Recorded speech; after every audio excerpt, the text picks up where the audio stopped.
বর্তমানে কোটা আন্দোলন চলছে এবং গত কয়েকদিনে পুরো ব্যাপারটা ভিন্ন দিকে চলে গেছে। এই কোটা আন্দোলনের প্রভাব 2024 সালের এসএসসি পরীক্ষার উপরে পড়বে এবং সেটা কোন জায়গায় একটু আমি সেটা নিয়ে কথা বলবো। এবং এখানে শিক্ষার্থীরা অনেকভাবে কোটা আন্দোলনে ইনক্লুড হচ্ছ, তোমরা তোমাদের অ্যাক্টিভিটি দেখাচ্ছ, সে ব্যাপারটা নিয়ে ওটা লিমিটেশন রেখে তোমাদের কাজ করতে। আমি ভিডিওটা সম্পূর্ণ দেখো, তারপরে মন্তব্য করো। কোটার পক্ষে না বিপক্ষে আমি সেটা তোমরা ভালো করে জানো যে এখানে একজন সাধারণ শিক্ষার্থী বা আমরা শিক্ষার্থীদেরকে নিয়ে কাজ করি এই পারপাসে। অফকোর্স আমরা চাই কোটার সংস্কার হোক। এই 2024-এ এসে কোনোভাবে যৌক্তিক বিষয় নয় যে একটা চাকরির ক্ষেত্রে 56% কোটা হবে এবং 44% স্বাভাবিক মূল্যায়নে মেধার মাধ্যমে হবে। সো আমাদের একটা সিম্পল ব্যাপার যে কোটা নয়, মেধা। এবং তোমরা যারা শিক্ষার্থী রয়েছে 2024-এর, বিশেষ করে ধরো তোমরা দেখছো ভিডিওটা, এই তোমাদের জন্য আরও বেশি গুরুত্বপূর্ণ, কারণ 2, 4, 5 বছর পরে তোমরাই আলটিমেটলি এই চাকরির বাজারে প্রবেশ করবে, তখন তোমাদের জন্য এটা সবচেয়ে গলার কাটা হয়ে দাঁড়াবে। তো এই জায়গায় বর্তমানে যে সকল বিশ্ববিদ্যালয়ের ভাইয়েরা আন্দোলন করছে এই ব্যাপারটা নিয়ে, তো তাদের আন্দোলন অবশ্যই তোমাদের সেখানে ইনক্লুড থাকা বা বিষয়গুলো অনেক জরুরি। কিন্তু কিছু কথা বলি, মনোযোগ দিয়ে শোনো। তোমরা আন্দোলন করেছিলা পরীক্ষা পেছনের এমন হাসি পায় কেন জানো? কারণ তোমরা পরীক্ষা পেছনে আন্দোলন করেছিলা, সেই আন্দোলন আর এই কোটার আন্দোলন কি এক না। তবে দেখো, তোমরা যে আন্দোলন করেছিলা তার অন্তপক্ষে 10 গুণ হাইপ, 10 গুণ না 50 গুণ স্টুডেন্ট নিয়ে তোমরা যে স্টুডেন্ট গিয়েছিল তার 50 থেকে 100 গুণ স্টুডেন্ট এই কোটা আন্দোলনের সাথে ইনক্লুডেড। তাও কিন্তু সরকার থেকে সিদ্ধান্তটা আসতেছে না। গতকাল রাতে ঠিক করে ঘুমাইতে পারি নাই, যখন জাভি ইউনিভার্সিটির উপর ওদের মানে মারতেছিল, যখন লাইভগুলো দেখতেছিলাম, কেউ ওরকমভাবে শান্তিতে ঘুমাতে পারছিল না যারা এই আন্দোলনটা দেখছিল। কারণ শিক্ষার্থীদের সাথে এমন কিছু ঘটনা ঘটছিল এই আন্দোলন প্রসঙ্গে যেটা মেনে নেওয়ার অনেক কষ্টকর। তোমাদের 2024-এর ব্যাচগুলো আমাকে অনেকেই মেনশন করেছে, রাত 2টা-3টার সময় অনেকে মেসেজ করেছে যে ভাইয়া কি করব, আমাদের কিছু করণীয় আছে কিনা। হ্যাঁ, তোমাদের করণীয় আছে, মনোযোগ দিয়ে শোনো। তোমাদের পরীক্ষাও দিতে হবে, তোমাদের সব জায়গায় ইনক্লুডও থাকতে হবে। সো সব মিলিয়ে তোমাদেরকে যেটা ফার্স্ট করতে হবে সেটা হচ্ছে পড়াশোনা করতে হবে। এই অ্যাক্টিভিটি তোমরা না করলেও হবে, তোমরা যদি মন থেকে সাপোর্ট করো, আল্লাহর কাছে দোয়া করো, দেন এইটাই অনেক ইনাফ। সো পড়াশোনাটা কিন্তু কোনোভাবে এইসবের কারণে পড়াশোনার জন্য কোনো সমস্যা না হয় সেই দিকে তোমাদেরকে বিশেষ নজর দিতে হবে। পড়াশোনার জন্য পরীক্ষা যেন ঠিকমতো তুমি দিতে পারো, এই বিষয়টা। দেন আবার একটা কথা হচ্ছে যে যাতায়াত সমস্যা। কোটার কারণে আজকে কোটা বিরোধী আন্দোলন, গতকালকে রাতে অনেক কিছু হয়েছে।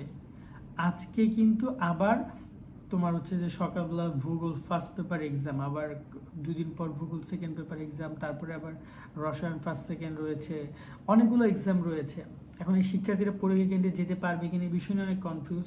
সেগুলো যেতে পারবে, এগুলো ম্যানেজ করে যাবে, যাতায়াতে কোনো সমস্যা হবে না। এই কোনো কোটা বিরোধী আন্দোলন কেউ এমন না যে বা তোমার দুনিয়ার বাইরে থেকে এসেছে তারা এই ব্যাপারগুলো জানে না। তো পরীক্ষার্থীদেরকে সব জায়গায় বললে সব ম্যানেজ করে তারা নেবে। ওকে, সেকেন্ড যে ব্যাপারটা সেটা হচ্ছে তোমরা জাস্ট পড়াশোনাটা কন্টিনিউ করো, কিন্তু এই কোটার এই আন্দোলন বা এই বিষয়গুলো অ্যাক্টিভিটি দেখা থেকে পড়াশোনার জন্য ক্ষতি না হয় সে বিষয়টা মাথায় রেখো। আমি এখানে কোনো কোটার আপডেট দিতে আসি নাই, কারণ এটা আসলে আপডেট দেওয়ার মতো কোনো পজিশন না, কারণ আমি আন্দোলনের কোনো সক্রিয় সদস্য না যে তোমাদেরকে ডিটেলসটা জানাবো। সো এই জায়গায় তোমাদেরকে যেটা করতে হবে, তোমাদেরকে পড়াশোনা করে যেতে হবে নিয়মিত। এবং তোমরা যদি কোটা আন্দোলনের বিষয়টা নিয়ে তোমাদের আগ্রহ থাকে বা সেটা নিয়ে যদি কথা বলার থাকে, তোমরা সামাজিক যোগাযোগ মাধ্যমে লেখালেখি করতে পারো।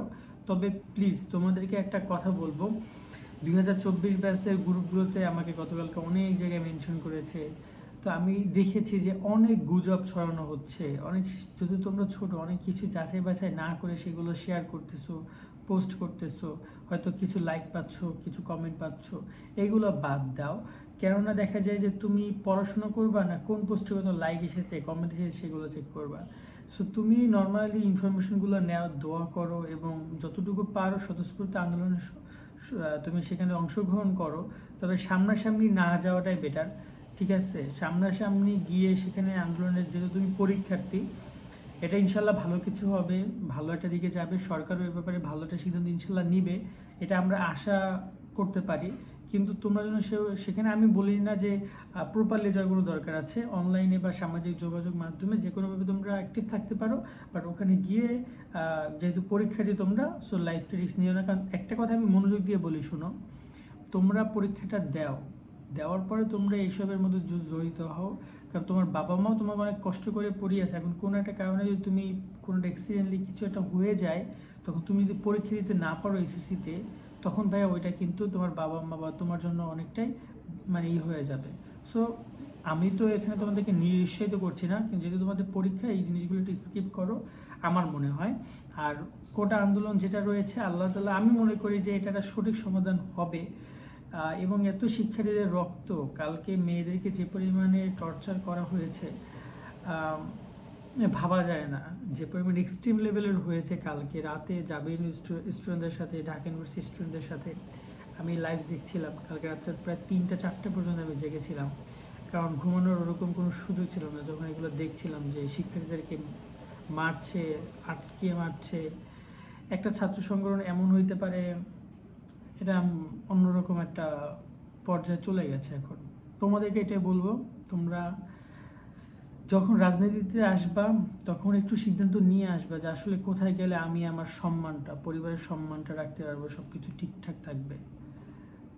যৌক্তিক একটা বিষয়, সেটাকে অযৌক্তিক করা এবং দুনিয়ার চোখে হিরো হওয়ার থেকে আমার মনে হয় যে নিজের কাছে প্রশ্ন করা উচিত যে আমি ঠিক আছি কিনা, আমি নিজে কনফিডেন্ট আছি কিনা, আমার ভালো লাগছে কিনা। বাট অনেক সেই সংগঠনের নাম বলছি না, সেই সংগঠনের অনেক শিক্ষার্থী বুকে হাত দিয়ে বলতে পারতেছে না যে আমি ভালো আছি, বা আমরা এই যে যে কাজগুলো করতেছি এটা ভালো। কথা বুঝছো? যাই হোক, এ হচ্ছে তথ্য, তোমাদেরকে এইটুকু বলে রাখলাম। এটা পরামর্শ বলতে পারো বা এটা একটা আপডেট বলতে পারো, বাট এভাবে চালিয়ে যাও। বন্ধু বান্ধবদেরকে একটু জানিয়ে দিও ভিডিও শেয়ার করার মাধ্যমে। আল্লাহ হাফেজ।